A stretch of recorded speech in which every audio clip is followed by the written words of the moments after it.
Orange Sky Audio presents The Hidden Kingdom, Kingdom of the White Sea, Book 3, by Sarah M. Cradit.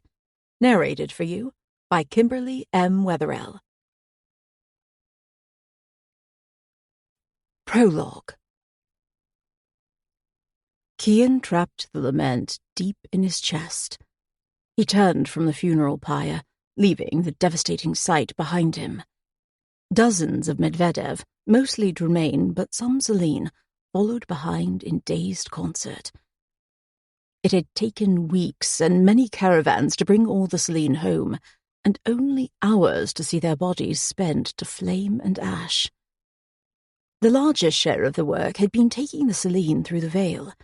The Easterlands men brought them to the borders of the hinterlands. Cian couldn't permit them to come any further, despite their solemn eyes and remorseful intentions. He explained this as best he could, thanking them with authentic gratitude as they delivered the last of the bodies, taking especial care with their tending of Ozma, the beloved chieftainess of Clan Celine. The great sorrow following these men in their steps pierced Cian's heart. There were some crimes big enough to swallow everyone around them. For the men of the Easterlands, nothing would ever be as it was. It was Cale who believed all men were bad.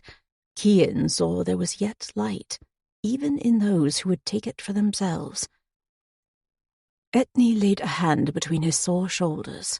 She let it fall away as quickly as it had landed. This work was done, but there was more ahead. For a keeper, the work beckoned eternal. Cian broke fast alone that evening.